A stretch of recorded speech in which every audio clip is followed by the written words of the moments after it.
हमारा जो मिशन है वो और एनजीओ की तरह नहीं है कि भाई हमको फ़ंड लेने हैं किसी से या हमको बिना मतलब की कोई सपोर्ट लेनी है। हमारा मुख्य उद्देश्य जो होता है वो होता है अवेयरनेस फैलाना। हमारा एक टॉपिक होता है, हमारा एक राइडिंग ग्रुप है, eagle specially abled Riders. Disable बंदा जो होता है ना, उसके लिए एक नॉर्मल ह्यूमन बीइंग से ज़्यादा कठिनाई आती है 2 पैसे कमाने में भी, और उससे भी ज़्यादा कठिनाई आती है जब वो अपनी फैमिली को लेके ना बाहर निकलता है।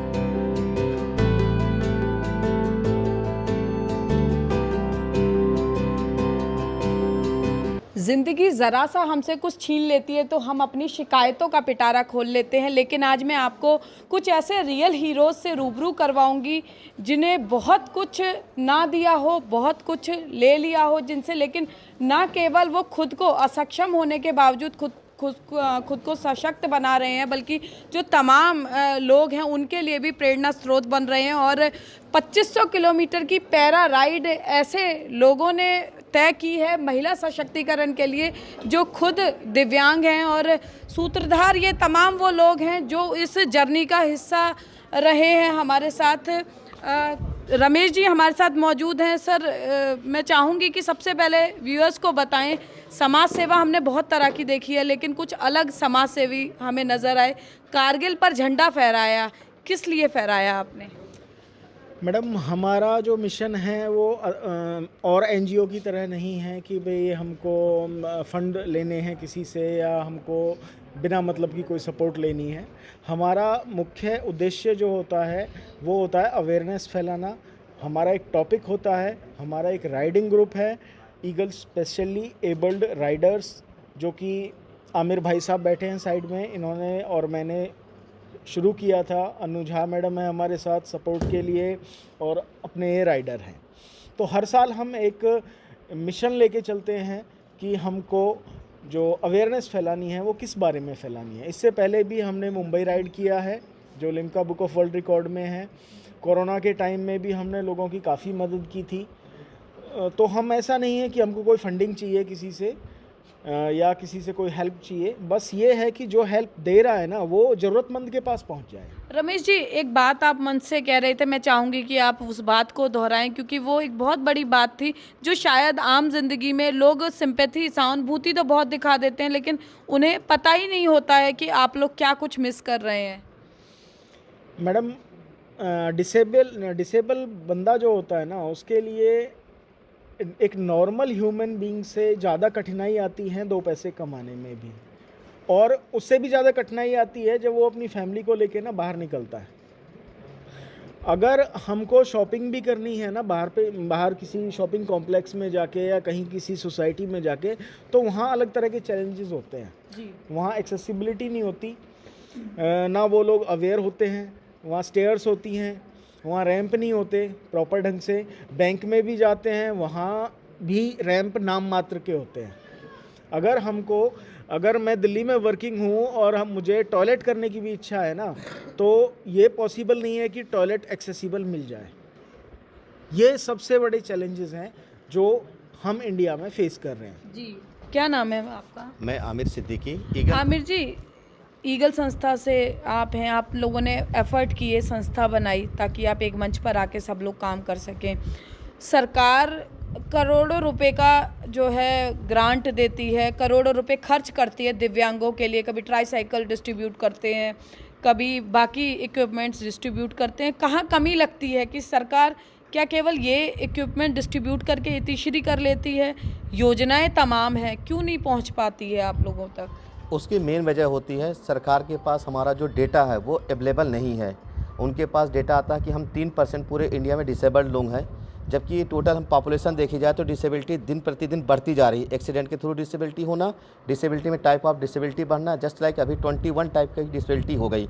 लेकिन आपने क्या हुआ है कि सिर्फ 3% माना हुआ कि हम टोटल हमारी जो पॉपुलेशन है 3% है। वो अपना रेशियो बनाते हैं, अपने फील्ड के थ्रू हम तक बहुत सारी मदद पहुँचाने की कोशिश करते हैं, लेकिन जो बड़ी एनजीओ होती हैं या हम में एक अवेयरनेस नहीं है, इसके कारण से हम भी अपनी गलती बोलेंगे, सरकार की नहीं, हम वो मदद को ले नहीं पाते हैं। आप लोग ये सोच रहे होंगे कि राइड क्या है, हम राइड के थ्रू अवेयरनेस क्यों करना है, इसकी एक वजह है क्योंकि हम लोग चल नहीं पाते हैं, असक्षम है चलने में। हम स्कूटर में जब बैठ जाते हैं तो सक्षम होते हैं और हम पूरे इंडिया में अवेयरनेस फैला सकते हैं, क्योंकि हम पैदल चलेंगे तो 1 किलोमीटर ट्रैवल करेंगे, 2 किलोमीटर ट्रैवल करेंगे, आप अपने एरिया को सिर्फ 10 किलोमीटर अवेयरनेस कर सकते हो, सरकार की योजनाओं को, आप अपने एम्पावरमेंट को। लेकिन जब आप एक स्कूटर में होते हो, अपनी स्पेशल स्कूटर में, जो कि आपकी ताकत है, उससे आप पूरे इंडिया की बात नहीं करना है, पूरे वर्ल्ड में जाकर के अपनी बातों को रख सकते हैं, अवेयरनेस फैला सकते हैं। इसी वजह से हमने एक ग्रुप का स्थापना की थी जिसका नाम है ईगल स्पेशली एबल राइडर, और आज हम ये पिछले 5 सालों से कार्य कर रहे हैं और हमारी ये तीसरी सबसे बड़ी राइड है। पहली राइड हमने मुंबई राइड किया था, दूसरी राइड हमने छत्तीसगढ़ जैसे रूरल एरिया में गए और वहाँ पर डिसेबल लोगों के साथ बैठ के कॉन्फ्रेंस किया, सब कुछ किया, उन्हें बताया कि आपकी जो राइट्स हैं भारत सरकार के द्वारा बहुत सारे आपको सुविधाएं दी गई हैं, लेकिन उन सुविधाओं को आपको अगर चाहिए तो अपने राइट्स के लिए जाकर के लड़ो, आप घर में मत बैठे रहो। मैं बस यही कहना चाहूँगा कि आप हमारे साथ मिलिए, अगर आपकी कोई भी समस्याएं हैं तो उन समस्याओं को हमें दीजिए और हो सकता है हम आपकी समस्याओं को सॉल्व करने की कोशिश करें। जी बिल्कुल। क्या नाम है सर आपका? मेरा नाम मोहम्मद असलम है। मोहम्मद जी, ये सब लोग कहते हैं दिव्यांगों की मदद करो, लेकिन आप लोगों से कह रहे हैं कि आप हमारी मदद लो, जो बाकी लोग हैं। कितना पावरफुल फील करते हैं जब आप, भगवान ने बहुत कुछ लिया लेकिन एक सोच ऐसी दी कि आप बाकी लोगों को सशक्त बनाने के लिए जज्बा आपके अंदर है। मैम, सबसे पहले तो मैं आपका धन्यवाद करना चाहूँगा और दूसरी बात, एक बात बताना चाहूँगा कि ऊपर वाले ने हमसे कुछ नहीं लिया, हमारे पास सब कुछ है, कोई कमी नहीं है। बात है सिर्फ सोच की। जी, मैं चाहूँगी कि सब लोग तालियां बजा के, बहुत बड़ी बात कही है, सोच बहुत ज़रूरी है विकसित करना। तो यहाँ पर हम इस ग्रुप के माध्यम से, ईगल राइडर ग्रुप के माध्यम से, नई उड़ान के माध्यम से, मैं नई उड़ान से अध्यक्ष हूँ। अलाइट फाउंडेशन हमारी रनिंग फाउंडेशन है। तो जो है इस हमारे दोनों ग्रुप का जो मकसद है वो ये है कि हम, जो लोग ये सोच के बैठे हुए हैं ना कि भाई हम दिव्यांग हैं, हम कुछ नहीं कर सकते। देखो मैम, अगर बात करूं वर्तमान में जो मौजूदा सरकारें हैं, इससे पहले की सरकारें रही, कई तरह की स्कीम लॉन्च की और अभी भी बहुत सारी स्कीमें चल रही हैं, नॉलेज नहीं है। और सबसे बड़ी बात, कुछ जो हमारे साथी हैं वो ये सोच के बैठे रहते हैं, पढ़ ही नहीं पाते, एजुकेशन नहीं ले पाते वो सोचते हैं सरकार घर आके दे जाए कुछ। जी, ज़्यादातर लोगों की ये सोच होती है कि भाई हम निकले ही ना और सरकार हमारे घर आकर के दे जाए, वो भी एक गलत चीज़ है। तो हम ऐसे लोगों की जो सोच है, ईगल राइडर के माध्यम से ऐसे लोगों की सोच को हम परिवर्तित करना चाहते हैं कि भाई जब हम जैसे लोग कर सकते हैं तो आप क्यों नहीं कर सकते। यानी मानसिक रूप से खुद को विकलांग ना बनाएं। और देखिए, पर्दे पर गोविंदा को आपने देखा है, लेकिन हम रियल हीरो गोविंदा से आपको रूबरू करवाएंगे। गोविंदा, कैसी जर्नी है और क्या कुछ एक्सपीरियंसेस हैं, ज़रूर दर्शकों से शेयर करिए, बहुत लोगों के आप रोल मॉडल बनेंगे। मैं 2019 में आमिर भाई से मिला था। एक मुंबई राइड हो रही थी, तो मेरे को आमिर भाई ने मौका दिया, क्योंकि मैं कभी दिल्ली से बाहर कभी गया ही नहीं। तो आमिर भाई ने मेरे को 2019 में मुंबई राइड के लिए ऑफ़र दी और मैंने उसको एक्सेप्ट करी, क्योंकि मेरे को अपने आत्मविश्वास पे बहुत विश्वास था कि मैं कर सकता हूँ, क्योंकि मेरी डिक्शनरी में कोई भी चीज़ नामुमकिन नहीं है। गोविंदा, हालांकि मुझे ये सवाल पूछना नहीं चाहिए, लेकिन मैं ज़रूर पूछूंगी, क्योंकि बहुत लोग मोटिवेट होंगे और आपका जज्बा देखकर मैं ज़रूर पूछना चाहूँगी कि कुछ लोग ऐसी विकृत मानसिकता से, मानसिक रूप से विकलांग होते हैं, बहुत कुछ दिया होता है भगवान ने, कभी हाइट को लेकर, कभी किसी चीज़ को लेकर कमेंट करते हैं, तो मुझे पूरा विश्वास है कि आपका जवाब जो है बड़ा मसालेदार होता होगा। मेरा जवाब तो, मेरे को जब कोई देखता है या हंसता है तो मैं ये सोचता हूँ कि जैसे एक्टर जा रहा है ना, उसको देख के लोग हंसते हैं, देखते हैं, तो मैं तो अपने आप को एक्टर वाली फीलिंग लाता हूँ अपने अंदर। मैं तो अपने आप को एक एक्टर से कम नहीं समझता। अगर मैं कहीं जा रहा हूँ तो मुझे कोई देख के बच्चा हंस रहा है तो मुझे लगता है मैं तो एक एक्टर हूँ, तो एक्टर को देख के तो दुनिया देख के हंसती है या वो करती है, तो मैं तो अपने आप को कोई बुरा नहीं मानता और मुझे बहुत अच्छा लगता है। और मैंने ये 2,500 किलोमीटर की जो राइडिंग करी है, इसका भी मेरे को बहुत अच्छा कॉन्फिडेंस रहा मेरे ऊपर कि मैंने ये राइड करी। और ये रियल हीरो गोविंदा है, जो खुद को गोविंदा मानते हैं और बहुत अच्छी बात है। और एक और युवती हमारे साथ है। मैं, क्या नाम है आपका? पूजा चौधरी। मैं आपको बताना चाहूँगी कि जब से कार्यक्रम शुरू हुआ, स्माइल 1 मिनट के लिए भी नहीं गई है। और मैं चाहूँगी, ये जज्बा आप लोग कहाँ से लाते हैं और क्या कुछ कहना चाहेंगे उन विकृत मानसिकता वाले लोगों को, जो सिर्फ ये देखकर कि आपके अंदर, शरीर के अंदर कुछ कमी है, आप कितना भी टैलेंटेड हैं, आप कितने भी एजुकेटेड हैं, आपको रिसेप्शन से ही बाहर लौटा दिया जाता है कि शायद ये वो काम नहीं कर पाएंगे जो मेन स्ट्रीम के लोग काम करते हैं। दैट इज़ द ट्रूथ कि अगर एक जॉब की बात की जाए, एम्प्लॉयमेंट की बात की जाए, तो हम आज की डेट में BPO इंडस्ट्री ज़्यादा है हमारे, क्योंकि बाकी जो जॉब्स है गवर्नमेंट जॉब सबको गर्ल्स को प्रोवाइड नहीं किया जाता है। तो मैं एक ये फैक्ट है कि गवर्नमेंट से मैं चाहूँगी भी कि वो ना गवर्नमेंट जो है वो हम जैसे जो कैटेगरीज के पर्सनस हैं उनके लिए जो जॉब जो है प्रोवाइड करें।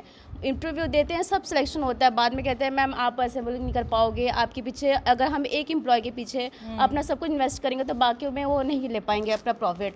तो उनके लिए भी ना एक जॉब के लिए प्लेटफॉर्म अपॉर्चुनिटी प्रोवाइड करें, स्पेशली फॉर गर्ल्स के लिए। पूजा, मैं चाहूँगी उन लोगों के लिए भी आप हमारे मन से वो भड़ास निकालें जो लगता है कि आपको कहीं ना कहीं एक मन में रहता है कि यार ये ऐसे कैसे बोल सकते हैं ये लोग इस तरह से। ये जो डिसेबिलिटी है ये हमारी अपनी खुद की इन्वेंट की हुई नहीं है, हमने खुद उसके कारक नहीं बने हैं।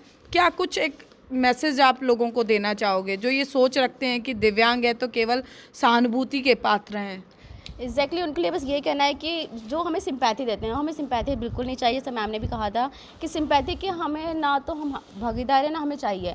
इक्वलिटी और इम्पोर्टेंस और respect, that is the most important part, ये हमें प्रोवाइड करें। बाकी जो लोग का बात हम है कि बात लोग करेंगे, आप अच्छा करो या बुरा करो, और आप हम जैसे हैं अपने आप को खुद एक्सेप्ट करो। डज नॉट मैटर कि आप सामने वाला में आप क्या रिप्रेजेंट कर रहा है और क्या हमारे बारे में सोच रख रहा है। तो ये तो बिल्कुल ये लोग जो है सहानुभूति नहीं सहयोग चाहते हैं, और बेशक खास बनाया है भगवान ने इन्हें, लेकिन आम लोगों की तरह जीवन जीना चाहते हैं और कहते हैं कि उड़ान के लिए पंखों की ज़रूरत नहीं होती। और ये तमाम ईगल राइट ग्रुप है, ये इस बात का प्रत्यक्ष प्रमाण है कि चाहे ज़िंदगी में कोई भी कमी हो, लेकिन जब हौसला बड़ा हो, आगे बढ़ने का जज्बा हो, तो कोई भी बाधा जो है वो आपके कदम नहीं रोक सकती है। फरीदाबाद से पूजा शर्मा, पंजाब केसरी टीवी।